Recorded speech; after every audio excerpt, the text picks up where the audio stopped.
Cela fait 2 ans que Vital Kamerhe n'avait plus franchi la barrière de la cité de l'Union africaine.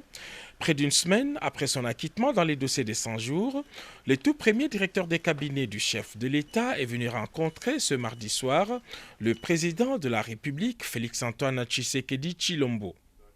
Tout sourire, les chefs de l'État étaient visiblement heureux de revoir son ancien collaborateur et partenaire politique, lui aussi très ému.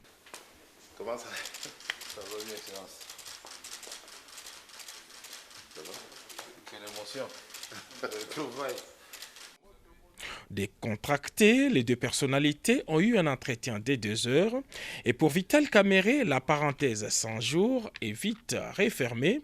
Il est temps de renforcer les partenariats politiques et se mettre au service du peuple. L'émotion des retrouvailles, et puis je dis que Dieu est grand. Tant que tu crois, tu as la foi en Dieu, tout est possible. Et c'était aussi la joie de retrouver un partenaire politique. Ce sont là les premiers mots. Quelle que soit l'épreuve qu'on endure, cette épreuve doit être en dessous de ce qu'on est déterminé à donner à la nation, à la patrie, à la communauté.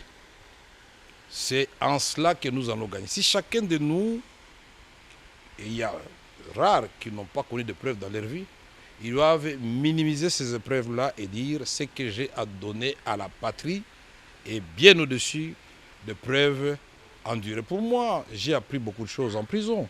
La patience, la résilience.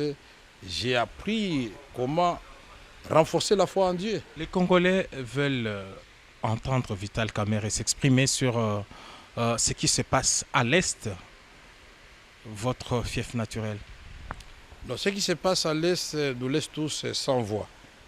Et chaque Congolais, digne de ce nom, ne peut que répondre à l'appel qui avait été lancé par le gouvernement, par le président de la République, pour que chacun de nous puisse œuvrer pour que la paix revienne dans notre pays.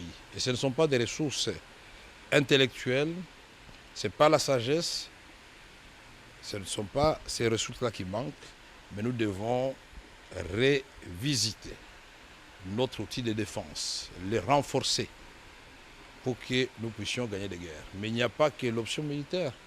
Il y a l'option diplomatique, il y a des